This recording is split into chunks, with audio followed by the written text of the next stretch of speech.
Welcome to the deep dive. You know that feeling, don't you? That one where you're just staring at everything you need to do, or maybe nothing much at all, and you just feel stuck. Yeah, like your gears aren't quite catching. Exactly, or like you're pushing through mud, maybe hopping between tasks, but, you know, never really getting any momentum going. It's so frustrating and honestly super common. It really is. That whole feeling of like stalled momentum, motivation just gone. It's something loads of us grapple with. And for this deep dive, we've really tried to get under the skin of it, pulling insights from this really practical guide that's focused specifically on mastering your motivation and, breaking free. Okay, let's dive into it then. Yeah. Our mission here really is to take the core strategies, the big ideas from this source, and unpack them for you. Give you some practical, actionable tools. Right. Things you can actually use, like today, to start building that momentum back up and reignite your drive. And the guide starts in such a good place, I think. Just acknowledging that feeling stuck or unmotivated, Yeah. it's just part of being human. It's normal. Totally normal. It's not a character flaw, not a sign you're feeling forever. Motivation just, it ebbs and flows. Which brings us straight to that first big hurdle, doesn't it? How often do we immediately start beating ourselves up? Oh, constantly. Why am I like this? I should be doing this, that, and the other. Exactly. And this material really emphasizes how counterproductive that self-criticism actually is. Right. It feels like it should work, but But it doesn't. mm, Research shows it's just ineffective. The much more powerful approach, the one this source really pushes, is self-compassion. okay. Just accepting where you are right now. That's the real starting point. I mean, the very fact that you want to move forward, even when you feel stuck, that shows you care. That desire is there. Exactly. The desire's there. We just need to find a way to tap into it. That's a really important reframe. It's not about judging, but recognizing that underlying desire to Yeah. change. And another powerful idea here is separating the story we tell ourselves from the, objective facts. Oh, this is key because so much suffering comes not from the actual situation, but our interpretation of it. How we spin it in our heads. Totally. How we can just over-dramatize things so easily. Mm. So when you feel overwhelmed or stuck, the advice is to step back and ask, okay, what's the objective reality here? Take the emotion out for a second. Yeah. Is this problem, like, in the grand scheme of things, actually world-shattering? Usually the answer is no, right? Usually. Learning to just observe those automatic negative thoughts without getting totally swept away by them, that can really start to take the pressure off. So if your own perspective feels kind of clouded by all that internal drama, how do you get a clearer view? Well, seeking an external perspective is a great technique from the guide. Talking to someone else? Yeah, talking to a positive, non-judgmental friend can give you an angle you just can't see yourself. Or try this thought experiment. Imagine how someone who really loves you, a parent, partner, best friend, how would they see your situation? They wouldn't be as harsh. Almost never, right? Ask yourself, what kind encouraging advice would I give my best friend if they were going through this exact thing? And then try turning that kindness back on yourself. Borrowing their clarity. I like that. Okay, so we start by accepting where we are, getting a clearer picture. Let's dive a bit deeper now into why our brains sometimes seem to, work against us. The source gets into some interesting psychology. Right. Understanding this inner game is pretty fundamental because at its core, your brain is wired for survival first, happiness second. Survival machine. Basically, yeah. Yeah. And that survival instinct creates this natural bias towards negativity. It's always scanning for threats. So we have to consciously fight that. We have to consciously work to counterbalance it, yeah. Actively choose more empowering ways of seeing things. Yeah. Doesn't just happen automatically for most of us. And then there's dopamine. Great for keeping us alive back in the day, but now it's a different ballgame. Oh, completely. Dopamine, that reward chemical, it's now constantly being triggered by all these artificial cues in our modern world. Notifications, likes. Exactly. Social media pings, the next level in a game. They give these quick little hits that feel good, but it can become this addictive cycle. Feels like happiness, but isn't really fulfilling. Precisely. It gives the illusion of happiness or even productivity, but it doesn't deliver deep, lasting fulfillment. The guide mentions some pretty intense studies, like one where participants chose pleasure stimulation over food. Wow. And that extreme tragic story of the gamer who actually died after playing for like 58 hours straight. That's a stark reminder. It really shows how easily our natural reward system can get hijacked. Okay, and this feels really relevant for anyone who's always waiting for happiness. The source calls out that one day I will myth. Yes. The belief that happiness is like a destination that's waiting for you after you achieve some specific external thing. Get the promotion, buy the house. Right, and this ties straight into hedonic adaptation. Ah, the treadmill idea. Kinda, yeah. It's our brain's tendency to just return to a stable, baseline level of happiness over time, no matter what happens, good or bad.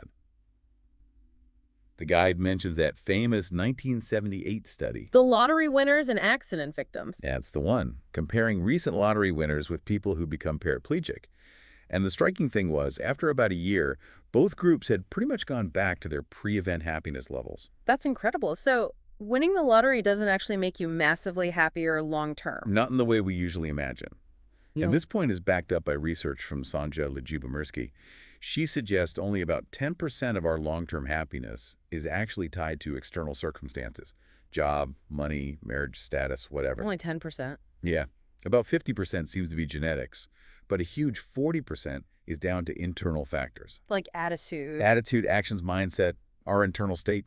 This research really hammers home that focusing inward on how we respond to life, that's way more impactful for lasting well-being than just chasing the next external goal. Wow. So that whole I'll be happy when idea really misses the mark. Completely. Mm-hmm. Happiness isn't something you arrive at. It's built from within right now. Okay. So we've accepted where we are.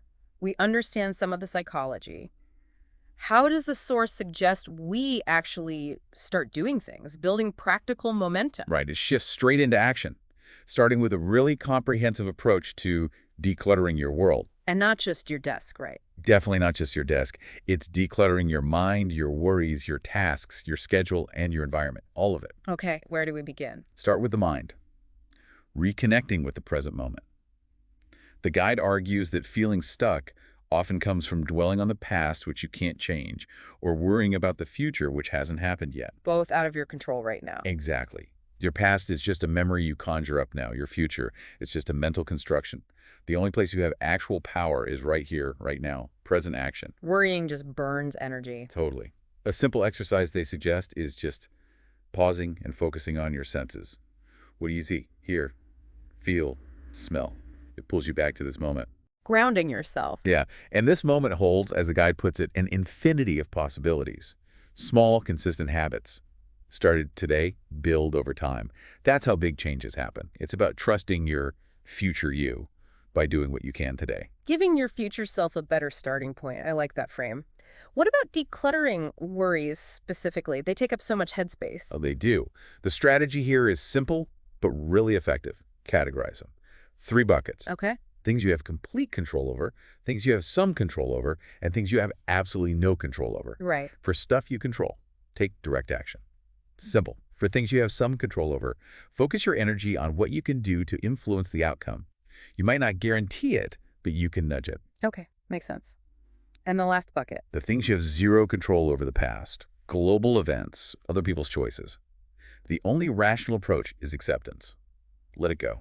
Easier said than done sometimes. Oh, for sure. But the guide cites Earl Nightingale, suggesting something like 92% of our worries are just unnecessary baggage. When worry pops up, you basically have 3 choices. Do something, accept it, or just keep worrying and complaining. Complaining doesn't help. It just drains your power, the guide says. Action, influence, or acceptance. Got it. Now, shifting to the more tangible stuff, tasks, schedules, physical space. Unfinished tasks, those open loops, they're mental clutter. They constantly pull at your attention, drain your energy. Like having too many browser tabs open in your brain. Exactly. So the recommendation is get them all out of your head, list them, then schedule specific time to actually do them. Batching similar tasks helps too. And decluttering your schedule, that sounds appealing. It means being pretty ruthless with your time. High achievers, the guide notes, are often masters at this. They schedule their priorities. Which means learning to say no. That's a big one for a lot of people. Huge. And the difficulty often comes from not being clear on your own goals or values, or just, fear of disappointing people. Yeah, the people-pleasing thing. Totally. Tips for saying no include: start small, stop feeling like you need to over-justify everything. Often a simple, honest, I can't right now is enough. And just practice. It gets easier. practice saying no. Yeah. And maybe even removing tasks altogether. If possible, yeah. Yeah. If something is truly draining or just doesn't align with where you want to go, question if it really needs to be on your plate. And then the physical environment. How does cleaning your house connect to feeling unstuck? Your physical space and your digital space, they reflect and influence your internal state. Big time. Cluttered desk, cluttered mind. Often, yeah. Or cluttered space causes a cluttered mind. The guide shares anecdotes like from Marie Kondo's work where clients made huge life changes, quit jobs, ended relationships just after tidying their homes. Wow, really? Yeah. The connection seems to be that removing the physical clutter helps you get clear on what you actually want, what truly matters, and what's just noise. So applying something like the Kondo method, sorting by category, asking if it sparks joy. It can be surprisingly powerful. Simple rules help. Papers, get rid of most of them. Books, would you buy it again today? Miscellaneous stuff, be honest. And this applies digitally too. Absolutely. Organizing your computer desktop, aiming for inbox 0 in your email, being intentional about social media, maybe even doing a digital detox sometimes, full or partial. Reduce the noise. Yeah, reduce distractions and information overload. The core idea across all this decluttering is add friction to bad habits, remove friction from good ones. Make the stuff you don't want to do harder and the stuff you do want to do easier. Exactly. Like disconnecting Wi-Fi to focus or laying out workout clothes the night before. Simple but effective. That's really practical. Okay, so we've cleared the decks. How does the source suggest optimizing our actual approach once we're ready to tackle things? First off, revise your time estimates. We're usually terrible at this. Tell me about it. We tend to be wildly optimistic, short-term, oh, I can knock that out in an hour.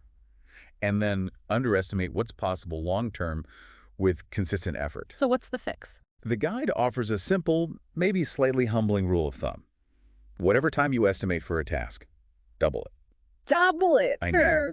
But think about it. It builds in buffer time, reduces stress, makes your plans more realistic, and paradoxically, you might even feel better because you'll actually hit your deadlines more often, maybe even finish early sometimes. Okay, double the time. I'll try to remember that. What about breaks? The whole hustle culture thing says grind nonstop. Yeah, this source, like a lot of experts now, really pushes back on that. Working nonstop just isn't sustainable or even that productive. It leads to burnout, mistakes, diminished focus. So breaks are good? Essential. Strategic pauses are key for maintaining energy and focus. The guide mentions different approaches, taking a break every 45-60 minutes, or 7-5-90, the 5-2-17 rule, Pomodoro. Lots of options. Yeah, the point isn't the exact timing, it's the principle. Experiment, see what works for you and the type of task you're doing, but plan them in. Realistic timelines, plan breaks. This is where the 80-20 principle, the Pareto principle, comes in.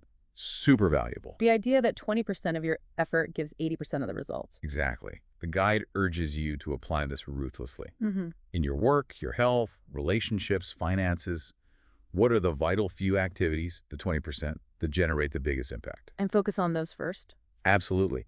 These high-leverage tasks are often the challenging ones, the ones we procrastinate on. But prioritizing them, maybe doing them first thing in the day, that's the key to unlocking real progress. Identify the critical 20% and tackle those. Makes sense. Mm-hmm. So we've decluttered, optimized our approach. But what if that inner fire, that spark, just feels gone? How do you reignite that? Yeah, the source takes a really nice turn here, moving from the tactical stuff to the more intrinsic motivation. It starts with something simple, but something we often neglect. Yeah, cheers. Consciously deciding to do more of what you genuinely love every single day. Actually scheduling joy. That sounds almost radical sometimes. It does, doesn't it? But it's crucial. And it involves distinguishing between just passively consuming things like scrolling social media or binge-watching TV and actively creating something. Consuming versus creating. Yeah, making art, writing, building something, playing music. The guide suggests we're inherently creative, and engaging in those acts, however small, provides a much deeper sense of fulfillment. And it reminds us that sometimes the goals we chase aren't even ours. Right. Social pressure, conditioning, it can steer us towards things we think we should want. Mm-hmm. But only you can figure out what your right path actually is. So schedule time for what you love. Even 10-15 minutes a day makes a difference. That link between creativity and fulfillment definitely resonates.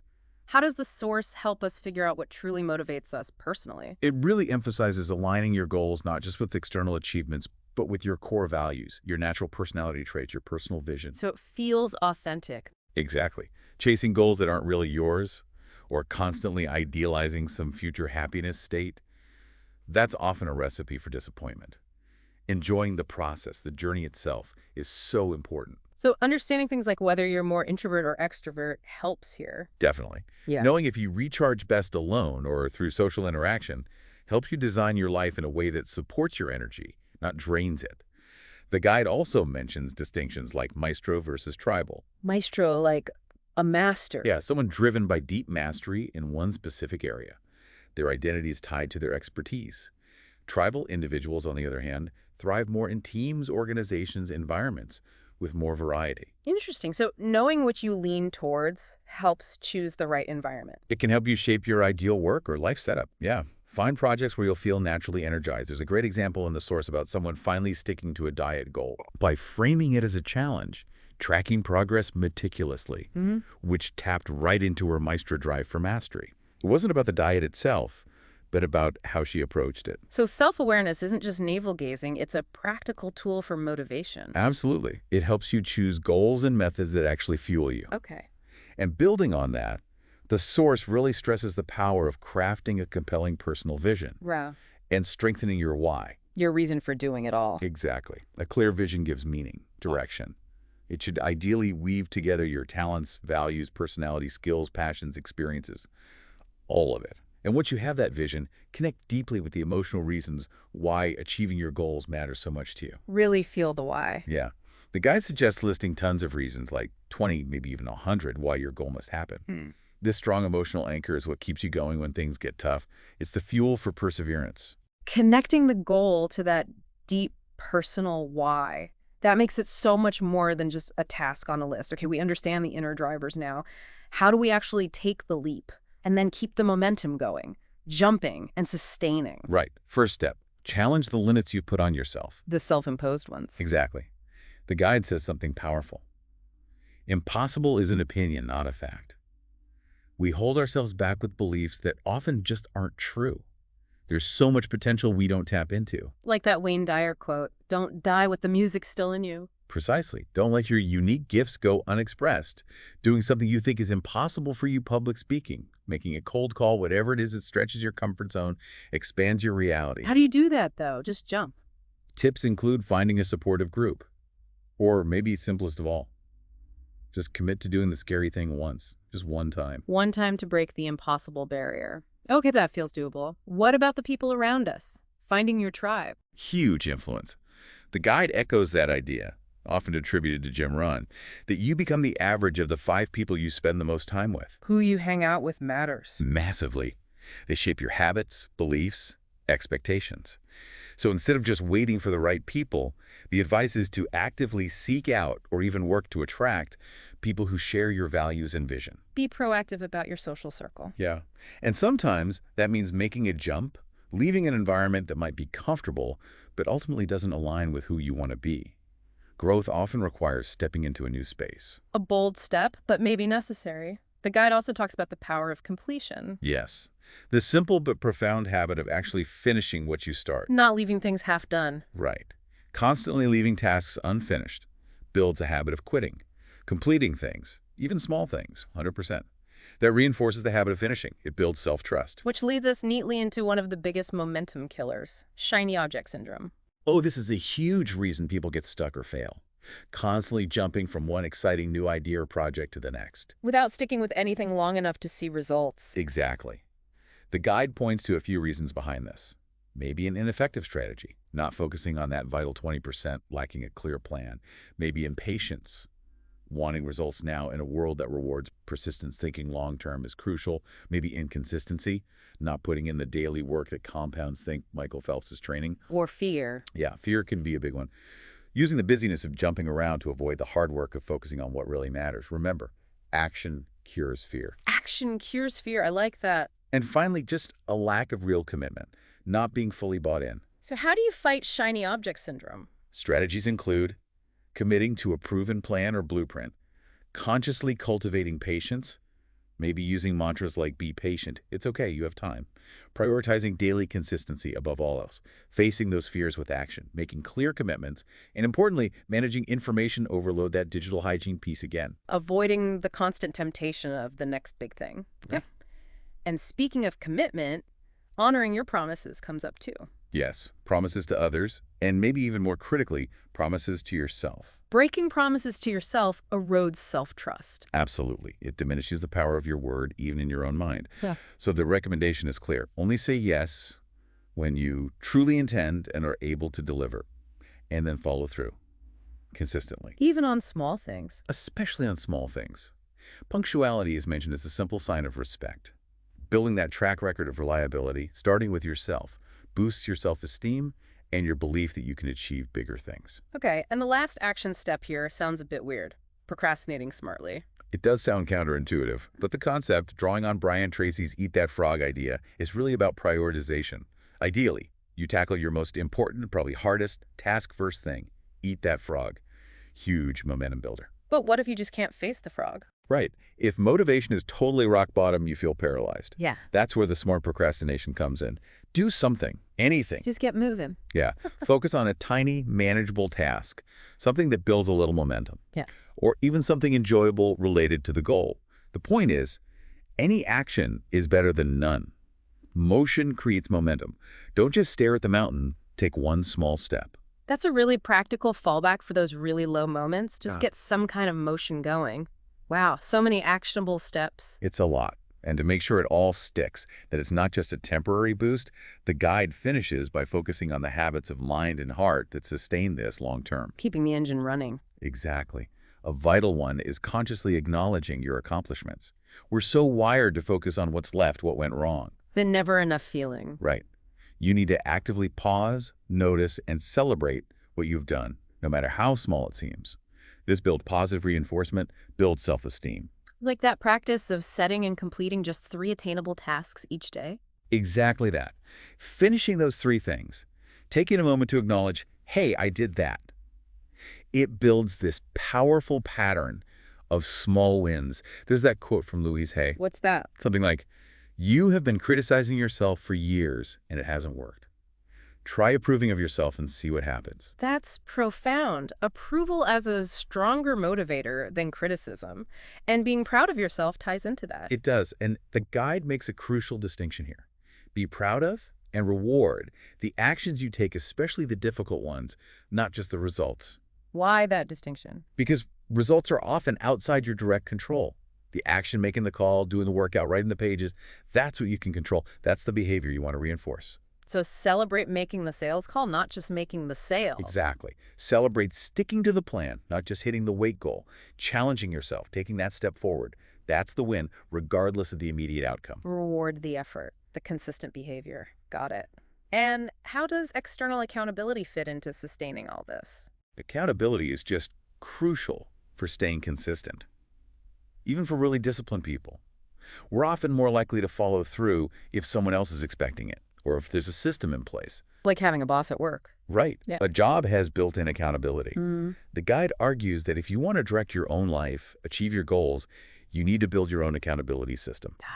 Could be anything. Oh. A public commitment, an accountability partner, a coach, self-imposed deadlines with real consequences. The point is, you create the structure. And the guide suggests the less naturally disciplined you are, the stronger that system probably needs to be. Create your own structure. Okay. What about starting the day right? Morning rituals. Yes, huge emphasis on this. Starting your day proactively, setting a positive tone rather than just reacting to emails or whatever hits you first. Sets you up for the whole day. Totally. A good morning ritual should feed your body, mind, and soul. Exercise, meditation, journaling, reading, something positive. Dedicate consistent time, even if it's short. Minimize distractions. Prepare the night before. Set an intention. And commit to it. Yeah, commit 100%. The guide suggests trying a 30-day challenge to really lock it in. It gives you this motivation boost right at the start of the day. Living with intent seems related to that proactive start. It is. It's about moving through your day consciously, not just passively drifting or reacting. Intent is described as awareness in action. How does that work practically? Identify the transitions in your day, waking up, starting work, heading home. Before you enter that next segment, pause, take a breath. Consciously decide how you want to feel or act in that next part. Set an intention. Like a mini reset between activities. Exactly. That little buffer helps you align your state with how you want to show up. instead of just falling into old patterns. Okay, changing your self-talk, that feels like a really fundamental piece for all of Oh, this. it's massive. Yeah. That negative inner voice, the one telling you you're not good enough, creating limits, it's a huge barrier.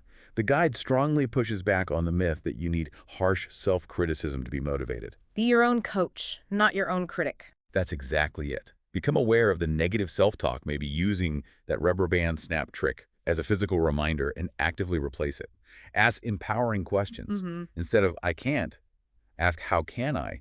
Instead of, I'm not good enough, try, I am capable of figuring this out.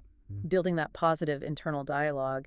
And self-compassion, which we talked about at the start, that feels like the foundation for this, right? It's the essential safety net. Because things will go wrong. You will have setbacks. Self-criticism just makes it worse. Self-compassion, like Kristen Neff defines it, has those three parts. Kindness, common humanity, mindfulness. Right. Treat yourself kindly. Remember everyone struggles. You're not alone. And acknowledge the difficult feelings without getting overwhelmed. Practicing this, maybe through that 7-day challenge mentioned, builds resilience. It connects back to accepting where you are, giving yourself grace. And finally, daily gratitude. How does that help sustain motivation? It's a direct antidote to our brain's negativity bias and that constant feeling of not enough.